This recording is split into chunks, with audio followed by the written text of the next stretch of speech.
కార్తీక పురాణం 2వ అధ్యాయం. ఇందులో సోమవార వ్రత మహిమ గురించి తెలుసుకుంటాం.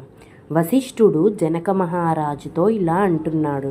జనక, ఇంతవరకు నీకు కార్తీక మాసములో చేయాల్సిన కార్యక్రమాలను మాత్రమే చెప్పాను. అయితే కార్తీక మాసంలో సోమవారాలకు ప్రత్యేకత ఉంది. ఆ రోజున ప్రత్యేకంగా సోమవార వ్రతం నిర్వహిస్తారు. ఎంతో మహత్తు కలిగిన ఆ సోమవార వ్రత విధానాన్ని, దాని మహత్యాన్ని గురించి చెబుతాను. సావధానంగా విను అని ఇలా చెప్పసాగాడు. కార్తీక మాసములో సోమవారం శివుడికి అత్యంత ప్రీతికరమైన రోజు. ఆ రోజున స్త్రీ కానీ పురుషుడు కానీ ఏ జాతి వారైనా కానీ రోజంతా ఉపవాసం ఉండాలి. నదీ స్నానం చేసి తమ శక్తి కొద్దీ దాన ధర్మాలు చేయాలి.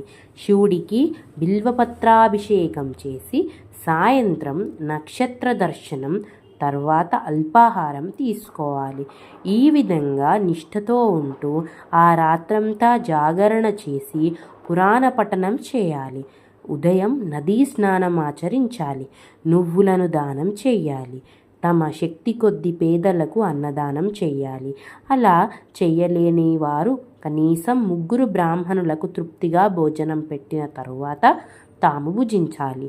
ఈ కార్తీక సోమవార వ్రతం కేవలం భక్తి సంకల్పంపైనే ఆధారపడి ఉంటాయి. పెద్దగా పూజాధికాలు నిర్వహించాలనేవారు సైతం కనీసం ఉపవాసం ఉంటే కార్తీక సోమవార వ్రత ఫలితాన్ని పొందగలరు. ఇందుకు సంబంధించి ఒక ఇతిహాసం ఉంది. దాన్ని మీకు తెలియజేస్తాను, సావధానంగా విను అని ఇలా చెప్పసాగాడు. కుక్క కైలాసానికి వెళ్ళుట. పూర్వకాలమున కాశ్మీర్లో ఒక బ్రాహ్మణుడు ఉండేవాడు. అతడు పురోహిత వృత్తిని చేపట్టి తన కుటుంబాన్ని పోషించేవాడు. అతనికి లేక ఒక కూతురు పుట్టింది. ఆమెకు స్వతంత్రనిష్ఠురి అని పేరు పెట్టారు. తండ్రి ఆమెకు సౌరాష్ట్రకు చెందిన మిత్రశర్మ అనే సద్బ్రాహ్మణుడికి ఇచ్చి పెళ్లి చేశాడు. అయితే ఆ బ్రాహ్మణ యువకుడు 4 వేదాలు శాస్త్రాలు అభ్యసించడం వల్ల సదాచారపరుడై ఉండేవాడు. భూతదయ కలిగి ఉండేవాడు. నిత్య సత్యవాది. నిరంతరం భగవన్నామస్మరణ చేసేవాడు. ఈ కారణాలతో ప్రజలంతా అతన్ని అపరబ్రహ్మ అని పిలిచేవారు. ఇంతటి ఉత్తమ పురుషుడికి భార్య అయిన స్వతంత్ర అందుకు భిన్నంగా ఉండేది. యవ్వన గర్వంతో కన్నుమిన్నుగానక పెద్దలను దూషించేది. అత్తామామలను భర్తను తిట్టడం కొట్టడం రక్కడం చేసేది. పురుష సాంగత్యంతో వ్యభిచారినై తన ప్రియులు తెచ్చిన తినుబండారాలు బట్టలు పువ్వులు ధరించి దుష్టురాలై తిరగసాగింది. ఆమె తమ వంశాన్ని అప్రతిష్ట పాలు చేస్తోందని అత్తామామలు ఆమెను ఇంటి నుంచి వెళ్ళగొట్టారు. అయితే శాంతస్వరూపుడైన ఆమె భర్త మాత్రం ఆమెను ఏవగించుకోకుండా ఆమెతో కలిసే ఉండేవాడు. చుట్టుపక్కల వారంతా ఆమెను గయ్యాలి అని ఏవగించుకుంటూ కర్కశ అని పేరు పెట్టి ఎగతాళి చేసేవారు. ఇలా కొంతకాలం తర్వాత ఆమె ఒకనాటి రాత్రి తన భర్త గాఢ నిద్రలో ఉండగా ఒక బండరాయితో అతని తలపై కొట్టి చంపింది. ఆ మృతదేహాన్ని అతిరహస్యంగా దొడ్డిదారిన ఊరి చివరకు తీసుకెళ్ళింది. అక్కడనున్న బావిలో మృతదేహాన్ని పారేసి పైన చెత్త చెదారంతో నింపింది. తనకు ఏమీ తెలియదన్నట్లుగా ఇంటికి తిరిగి వచ్చింది. తనకిక ఎదురు లేదని అడ్డు అదుపు ఉండదని అహంకారం పెరిగి ఇష్టారాజ్యంగా తిరగసాగింది. తన సౌందర్యాన్ని చూపి ఎందరినో క్రింగటనే వశపరుచుకుంది. వారి వ్రతాలను పాడు చేసి నానాజాతి పురుషులతో సంభోగిస్తూ వర్ణ సంకరురాలైంది.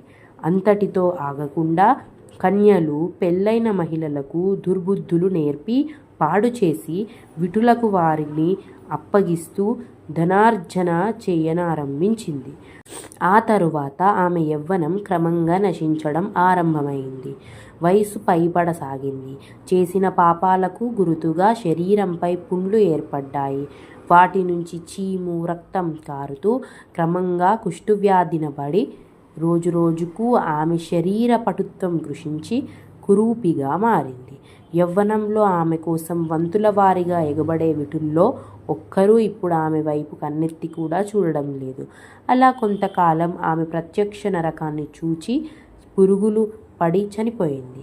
బతికినన్ని రోజులు ఒక్క పురాణ శ్రవణమైనా చేయని పాపి కావడంతో భయంకరంగా కనిపించే యమకింకరులు ఆమెను యముని ముందు హాజరుపరిచారు. చిత్రగుప్తుడు ఆమె పాపపుణ్యాలను ఎకరవు పెట్టారు. పాపాలకు ఎర్రగా కాల్చిన ఇనుప స్తంభానికి కట్టాలని, విడిలించుకోవాలని ఆదేశించారు. భర్తను బండరాతితో కొట్టి చంపినందుకు ఇనప గదలతో ఆమెను మోదాలని ఆదేశించారు. పతివ్రతలను వ్యభిచారిణులుగా మార్చినందుకు సలసలా కాగే నూనెలో వేచారు.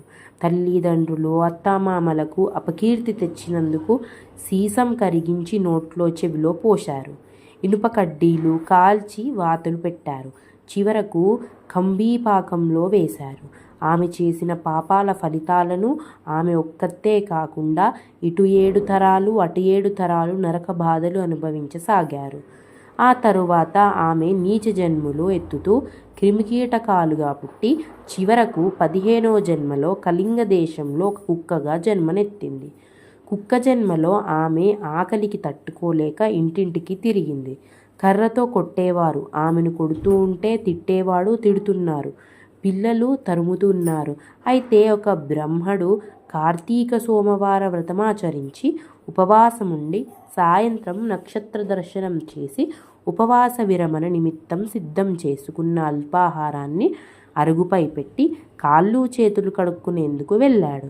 అయితే ఆ కుక్క గబగబా వెళ్ళి ఆ ఆహారాన్ని భుజించింది.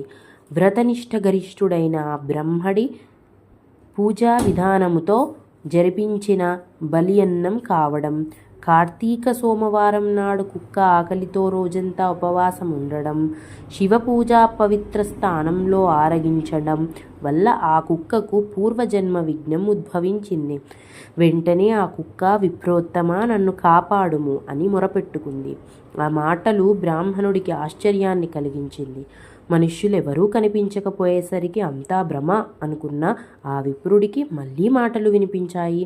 రక్షించు రక్షించు అనే కేకలు వినిపించాయి. ఆ మాటలు కుక్క నుంచి వస్తున్నాయని గ్రహించిన బ్రహ్మడు, ఎవరు నీవు, నీ వృత్తాంతమేమిటి అని ప్రశ్నించాడు. అంతా ఆ కుక్క తన వృత్తాంతాన్ని వివరించింది. 15 జన్మల కింద సద్బ్రాహ్మణుడి భార్యనైన తాను వ్యభిచారం చేసిన తీరు, భర్తను చంపడం, వృద్ధాప్యంలో కుష్ఠవ్యాధితో దినదిన గండంగా బతికి చనిపోయిన తీరును, నరకంలో అనుభవించిన శిక్షలను గురించి వివరించింది. ఈరోజు మీరు కార్తీక సోమవార వ్రతం చేసి ఇక్కడ పెట్టిన బలి అన్నం తినడం వల్ల నాకు జ్ఞానోదయం కలిగింది. కాబట్టి ఓ విప్రోత్తమ, నాకు మహోపకారంగా మీరు చేసిన కార్తీక సోమవార వ్రత ఫలమొక్కటి ఇచ్చి నాకు మోక్షం కలిగించు అని ప్రార్థించింది. దాంతో ఆ శునకం మీద జాలితో ఆ బ్రాహ్మణుడు తాను చేసిన కార్తీక సోమవార వ్రతాల్లో ఒక రోజు నాటి ఫలాన్ని ఆమెకు ధారబోశాడు. అలా చేసిన వెంటనే ఒక పుష్పక విమానం అక్కడకు చేరుకుంది. కుక్క తన జన్మను చాలించింది. సూక్ష్మదేహంతో పుష్పకాన్ని చేరింది. అటు నుంచి శివ సాన్నిధ్యాన్ని చేరుకుంది. ఇది శ్రీ స్కాంద పురాణే తర్గత వశిష్ట ప్రోక్త కార్తీక మహత్యే 2వ అధ్యాయం సమాప్తం.